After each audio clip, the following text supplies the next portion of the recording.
بسم الله الرحمن الرحيم. نحمده ونصلي ونسلم على رسوله الكريم. أما بعد، فأعوذ بالله من الشيطان الرجيم. بسم الله الرحمن الرحيم.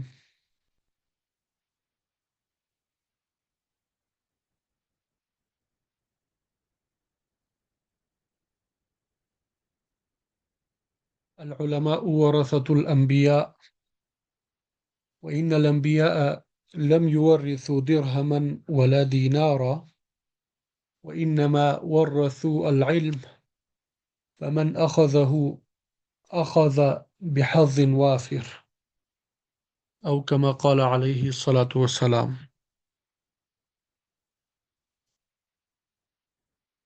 الحمد للہ، اللہ تعالیٰ کا فضل و کرم اور احسان ہے کہ اللہ رب العزت نے ایک مرتبہ پھر مجھے آپ کو ایک عظیم مقصد کے لیے یہاں جمع فرمایا، اور وہ عظیم مقصد علم دین کا سیکھنا اور سکھانا ہے۔ اللہ تعالیٰ سے دعا ہے کہ اللہ رب العزت ہمیں اس مقصد میں کامیابی نصیب فرمائے، علم میراث کا سیکھنا اور سکھانا ہمارے لیے آسان بنائے۔ آج چونکہ ہمارا پہلا دن ہے، ابتدائی دن ہے، اس میں ابتدائی سبق آپ کے سامنے پیش کیا جائے گا۔ سبق سے پہلے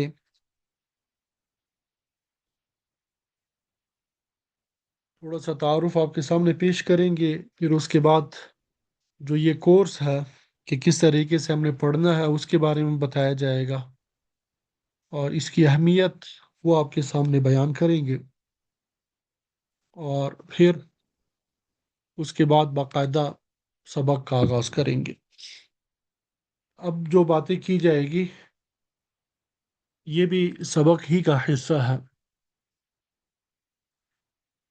الحمدللہ، اللہ تعالیٰ کا فضل و کرم ہے، کئی سالوں سے مختلف اداروں میں علم میراث پڑھانے کی خدمت اللہ تعالیٰ نے نصیب فرمائی، اور کثیر تعداد میں طلبہ اور طالبات نے اس علم سے، اس کورس سے فائدہ اٹھایا ہے۔ اس پر اللہ تعالیٰ کے ہم سب شکر گزار ہیں، اور اللہ تعالیٰ سے دعا بھی کرتے ہیں کہ اللہ رب العزت ہمیں شریعت کے تمام علوم میں مہارت تامہ اور رسوخ نصیب فرمائے، بالخصوص قرآن، حدیث، فقہ اور ان سے منسلک تمام علوم میں مہارت تامہ اور رسوخ ہمیں نصیب فرمائے، اور ہمیں ہماری قیامت تک آنے والی نسلوں کو ان علوم اور فنون کی ایسی خدمت نصیب فرما دے جو قیامت تک آنے والے افراد کے لیے مفید ہو، ان کی ضروریات پوری کرنے والی ہو، اور ہم سب کے لیے صدقہ جاریہ ہو۔ کیونکہ اب ہم ایک علم سیکھنے جا رہے ہیں، تو ایک دوسرے کا تعارف یہ بہت ضروری ہوتا ہے، تاکہ ایک دوسرے سے فائدہ اور استفادہ حاصل کرنا ہمارے لیے آسان ہو۔ میرا نام محمد ہے، تخصص فی الافتاء کرنے اور اسی طرح دارالافتاء میں کئی سال خدمت کرنے کی وجہ سے لوگ مفتی بھی کہتے ہیں، مفتی محمد۔ اللہ تعالیٰ سے دعا ہے کہ اللہ تعالیٰ ہمیں حقیقی معنی میں فقاہت نصیب فرمائے، اور ہمیں اس لقب کے قابل بنا دے۔ تو سب سے پہلے میں اپنی تعلیم کے بارے میں بتانا چاہوں گا۔ الحمدللہ، سب سے پہلے قاری خطیب الرحمن صاحب ہمارے استاد تھے مانسیرہ کے، ان سے بندہ نے حفظ کیا۔ جامعہ عبداللہ بن مسعود لاہور میں مفتی کفایت اللہ صاحب دامت برکاتہم العالیہ کے پاس قرآن مجید کی دہرائی کی، اور پھر لاہور ہی میں جامعہ دارالعلوم اسلامیہ لاہور میں داخلہ لیا، وہاں تجوید روایت حفظ کے ساتھ مکمل کی۔ اسی طرح قراءت سبعہ، قراءت ثلاثہ وہ مکمل کیا۔ علم رسم مصحف عثمانی، دنیا کے مایہ ناز قاری جو ہے قاری احمد میاں تھانوی صاحب ہمارے استاد ہے، ان سے یہ تعلیم حاصل کی۔ اسی مدرسے میں الحمدللہ درس نظامی کا جو 8 سالہ کورس ہے، استاد محترم مولانا مشرف علی تھانوی صاحب رحمۃ اللہ علیہ، جو حکیم الامت مولانا اشرف علی تھانوی صاحب رحمۃ اللہ علیہ کے نواسے ہیں، ان کی نگرانی میں مکمل کیا۔ اور پھر درس نظامی کے ساتھ ساتھ اسی مدرسے میں میٹرک سائنس کے ساتھ کیا، اور ایم اے عربی تک باقاعدہ تعلیم حاصل کی۔ پھر اس کے بعد اساتذہ کے مشورے سے اور بندے کی اپنی خواہش بھی تھی، جامعہ دارالعلوم کراچی میں 3 سال کا تخصص فی الافتاء کیا۔ مفتی رفیع عثمانی صاحب نور اللہ مرقدہ اور مفتی تقی عثمانی صاحب دامت برکاتہم العالیہ کی نگرانی میں۔ اور جب وہاں سے فراغت ہوئی، پھر لاہور میں یونیورسٹی ہے یو ایم ٹی کے نام سے، وہاں پہ اسلامک بینکنگ اینڈ فائنانس میں M S Islamic finance and banking جو ہے یہ کورس مکمل کیا، اور ساتھ ساتھ جامعہ اشرفیہ لاہور میں میرا بطور مفتی اور شرعیہ اسکالر برائے اسلامی نظریاتی کونسل جو ہے وہ تقرر ہوا، اور اللہ تعالیٰ نے وہاں جامعہ اشرفیہ میں دارالافتاء میں خدمت کرنے کا موقع نصیب فرمایا، تدریس کا موقع، اسی طرح حج اور عمرے کی تربیت کرانا، الحسن جو رسالہ وہاں سے شائع ہوتا ہے اس کے لیے فتاوی لکھنا، تخصص فی الافتاء کی جو کلاس تھی اس کی نگرانی کرنا، یہ میری ذمہ داریوں میں شامل تھا۔ اور اسی دوران تقریباً 1 سال بعد جب میرا تقرر ہوا تھا، جامعہ اشرفیہ ہی کے ایک شاخ ہے جامع مسجد میاں محمد فاضل، مسجد بھی ہے، دینی ادارہ بھی تھا، وہاں پر بھی مجھے مسئولیت دی، ذمہ داری دی گئی بطور ناظم کی، وہاں پہ بھی الحمدللہ یہ خدمت کرتا رہا۔ 450 سے زائد طلباء اور طالبات وہاں زیر تعلیم تھے۔ یہ تو مختصراً اپنی تعلیم کے بارے میں بتایا، اور اس بتانے کا مقصد اپنی تعریف کرانا نہیں ہے، اور نہ ہی میں تعریف کے قابل ہوں، بس صرف یہ بتانا مقصود ہے کہ الحمدللہ یہ سب جو تعلیم ہم نے حاصل کی اس میں ہمارے والدین کا بہت بڑا کردار رہا، ہمارے اساتذہ کی محنت تھی کہ انہوں نے رہنمائی کی، صحیح طریقے سے ہمیں یہ سبق پڑھایا۔ اور یہ بھی بتانا مقصود ہے کہ ایک بندہ اگر علم دین کے ساتھ عصری تعلیم حاصل کرنا چاہے، یہ کوئی مشکل نہیں ہے، ناممکن نہیں ہے، کر سکتا ہے۔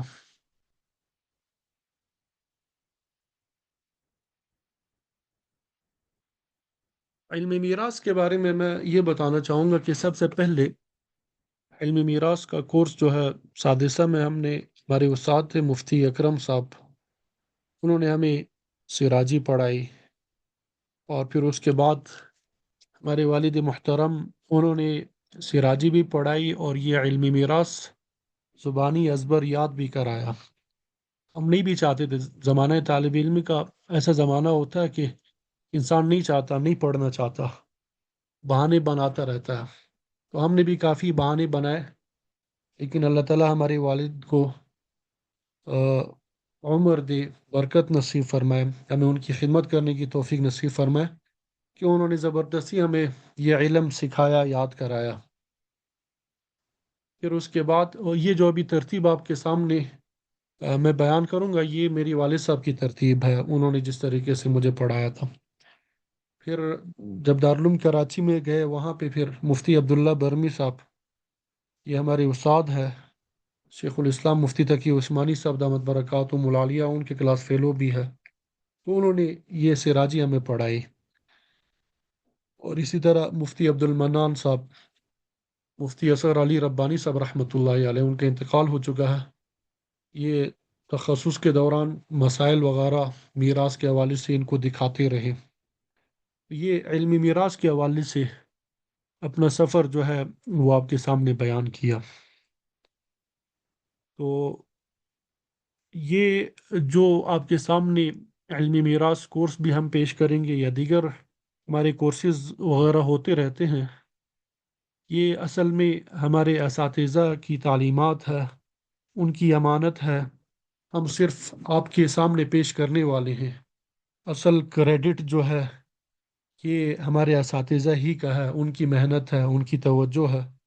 ہمارے استاد محترم مولانا مشرف علی تھانوی صاحب رحمۃ اللہ علیہ، وہ فرمایا کرتے تھے کہ منطق میں ایک صغرا ہوتی ہے اور ایک کبرا، اور ایک حد اوسط ہوتا ہے۔ تو حد اوسط کا کام یہ ہوتا ہے کہ صغرا کو کبرا کے ساتھ ملا دینا اور پھر درمیان سے گر جانا۔ تو آپ صغرا ہے اور ہمارے اساتذہ جو ہے وہ کبرا ہے، میں درمیان میں آپ کے حد اوسط ہوں۔ میرا مقصد صرف آپ لوگوں کو اپنے اساتذہ کے علوم اور فنون کے ساتھ ملانا اور درمیان سے خارج ہو جانا۔ اس میں اگر کوئی اچھی بات ہوگی، اچھائی ہوگی، تو یہ ہمارے اساتذہ کی محنت ہے، اگر کوئی کمی کوتاہی ہے تو یہ ہماری طرف ہے۔ اللہ تعالی ہمیں اس کو درست کرنے کی توفیق نصیب فرما دے۔ تو آپ سب سے گزارش یہ ہے کہ ہمارے بعض اساتذہ کا انتقال ہو چکا ہے، مولانا مشرف علی تھانوی صاحب رحمۃ اللہ علیہ، مولانا انس چترالی صاحب رحمۃ اللہ علیہ، مولانا رمضان کامرانی صاحب رحمۃ اللہ علیہ، مفتی محمود اشرف عثمانی صاحب نور اللہ مرقدہ، مفتی رفیع عثمانی صاحب نور اللہ مرقدہ، مفتی اصغر علی ربانی صاحب رحمۃ اللہ علیہ، مولانا حافظ فضل الرحیم اشرفی صاحب رحمۃ اللہ علیہ۔ یہ پہلی مرتبہ جب میں نے آن لائن یہ علمی میراث کورس کرایا تھا، تو سب سے پہلے حضرت مولانا حافظ فضل الرحیم اشرفی صاحب رحمۃ اللہ علیہ، جامعہ اشرفیہ لاہور کے جو محتمم تھے، ان کی زیر نگرانی کروایا تھا، اور پہلا سبق بھی انہوں نے پڑھایا تھا۔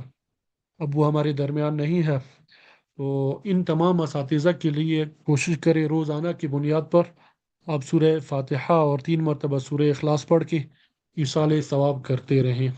اس کا انشاءاللہ فائدہ آپ اپنی زندگی میں محسوس کریں گے۔ ان اساتذہ کے لیے بھی، اسی طرح صاحب سراجی کے لیے بھی، اور درس نظامی میں جو جو کتابیں ہم پڑھتے ہیں یا جو کتابیں ہمارے لیے مشکل معلوم ہوں، تو ان کے مصنفین کے لیے، ان اساتذہ کے لیے آپ دعا کرنا شروع کر دیں اور پھر پڑھیں، تو انشاءاللہ آپ کو سمجھ میں آنا شروع ہو جائے گا۔ تو پہلی بات تو یہ ہے کہ ہمارے اساتذہ کے لیے خصوصی طور پہ آپ نے دعاؤں کا اہتمام کرنا ہے۔ اب کورس کی طرف آتے ہیں، تو ہمارا یہ کورس جو ہے یہ 15 اسباق پہ مشتمل ہوگا۔ کتنے اسباق پہ مشتمل ہوگا بھائی؟ 15 اسباق پہ مشتمل ہوگا۔ اس میں ہم کوشش کریں گے کہ 12 اسباق میں، 10 یا 12 اسباق میں ہم یہ کورس مکمل کر لیں۔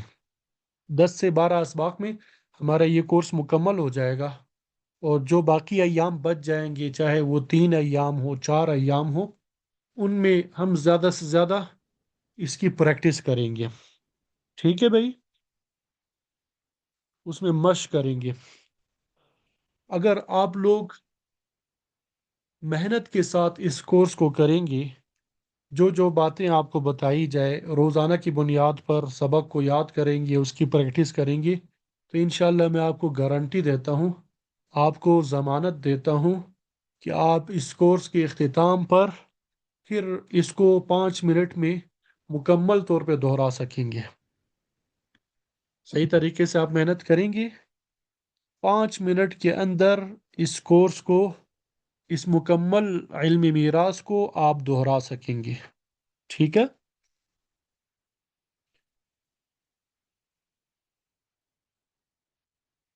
انشاءاللہ آپ لوگ محنت کریں گے.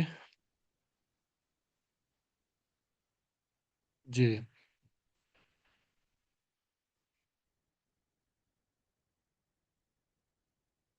تو جب بھی آپ نے سبق کے لیے آنا ہے، آپ کے پاس کاپی پینسل اس کا ہونا ضروری ہے. ٹھیک ہے. آپ ایسی جگہ کا انتخاب کریں کلاس کے لیے جہاں پہ شور وغیرہ نہ ہو، یکسوئی کے ساتھ آپ وہاں سبق سن سکیں. ٹھیک ہے. باوضو باادب آپ یہاں بیٹھ جایا کریں گویا کہ آپ استاد کے سامنے بیٹھے ہوں. یہ آن لائن سبق پڑھنے کی وجہ سے جو اساتذہ کے آداب اور احترام ہوتے ہیں وہ ختم نہیں ہو جاتے. یہ بھی ایسا ہی ہے گویا کہ آپ استاد کے سامنے بیٹھے ہوئے ہیں، تو استاد کے سامنے ہم کیسے ادب کے ساتھ بیٹھتے ہیں؟ باوضو ہو کے بیٹھنا ہے، باادب بیٹھنا ہے، لوگوں کو پتہ چلے کہ بھئی آپ کلاس میں ہیں. ٹھیک ہے.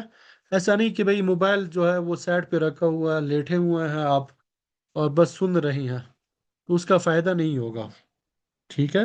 با ادب با نصیب، بے ادب بے نصیب. یہ مختصر سی بات ہے اور اس پہ مزید گفتگو کرنے کی ضرورت نہیں ہے.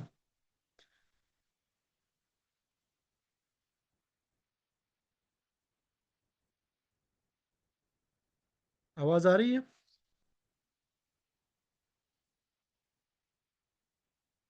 جی بہتر. تو جب بھی آپ لوگ کلاس کے لیے آیا کریں، چند لمحات کے لیے آپ جو ہے اللہ تعالیٰ کی طرف متوجہ ہو جائیں. یہ جو بھی باتیں میں بتا رہا ہوں یہ اپنی طرف سے نہیں بتا رہا، یہ ہمارے اساتذہ جو ہے ان کی باتیں آپ کے سامنے پیش کر رہا ہوں. یہ ہمارے استاد محترم مفتی تقی عثمانی صاحب دامت برکاتہم العالیہ، جب ہم چھٹی درجے میں پڑھتے تھے یا پانچویں میں، اب مجھے یاد نہیں ہے، ایک مرتبہ یہاں لاہور تشریف لائے. ظہر کی نماز کا وقت تھا. وہ کسی اور کام کے لیے، وہ مولانا مشرف علی تھانوی صاحب ان سے ملنے کے لیے آئے تھے، کوئی بیان وغیرہ مقصود نہیں تھا، ان سے ملنے کے لیے آئے تھے. نماز ظہر کی نماز کا وقت ہوا تو نماز کے فوراً بعد حضرت نے عرض کیا کہ طالب علموں سے مختصراً کچھ گفتگو کریں آپ.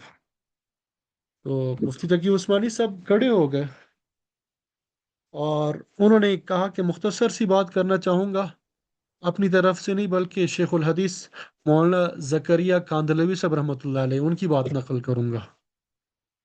تو ان کی کیا بات نقل کی؟ سنگا جو بھی کام کریں اللہ تعالیٰ کی طرف متوجہ ہو جایا کریں.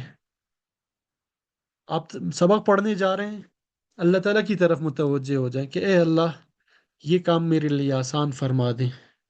اب مثلا ہم یہاں پہ علمی میراث سیکھنے کے لیے جمع ہوتے ہیں، تو یہاں پہ سبق شروع کرنے سے پہلے اللہ تعالیٰ کی طرف متوجہ ہو جائے، دل ہی دل میں اللہ تعالیٰ سے دعا مانگے کہ اے اللہ ایک عظیم کام ہے، ایک عظیم علم سیکھنے کے لیے جا رہا ہوں، میرا سینہ کھول دیجیے، میرے قوت فہم میں، قوت حافظہ میں برکت نصیب فرما دیں، علم دین کے سیکھنے سکھانے میں جتنی بھی رکاوٹیں ہیں ان سب کو دور فرما دیں، اخلاص کی دولت سے مالا مال فرما دیں، علم نافع نصیب فرما دیں، ایسے تمام اعمال سے میری حفاظت فرما دیں جس کی وجہ سے بندہ علم دین سے محروم ہو جاتا ہو. یہ دعا ضرور روزانہ کی بنیاد پہ کریں. یہ چند سیکنڈ ہی لگیں گے اس میں. ٹھیک ہے. اور جب سبق شروع ہو جایا کرے توجہ کے ساتھ آپ لوگ سبق سن لیا کریں، اور جب توجہ کے ساتھ سبق سن لیں سبق کے فوراً بعد اس کو ایک مرتبہ ضرور دہرا لیں. فی الفور کتاب بند نہ کریں بلکہ ایک مرتبہ ضرور دہرانا ہے. حکیم الامت مولانا شرف علی تھانوی صاحب رحمۃ اللہ علیہ وہ فرمایا کرتے تھے کہ جو طالب علم مجھے 3 باتوں کی ضمانت دے دیں میں اسے محقق اور مدقق عالم بننے کی ضمانت اور گارنٹی دیتا ہوں. کون فرما رہے ہیں؟ حکیم الامت مولانا اشرف علی تھانوی صاحب رحمۃ اللہ علیہ. ان کے علوم فنون اور ان کے فیوز برکات آپ سب کو معلوم ہے. وہ فرما رہے ہیں کہ میں اس کو محقق اور مدقق عالم بننے کی ضمانت دیتا ہوں. محقق سے کیا مراد ہے؟ جو مسئلے کو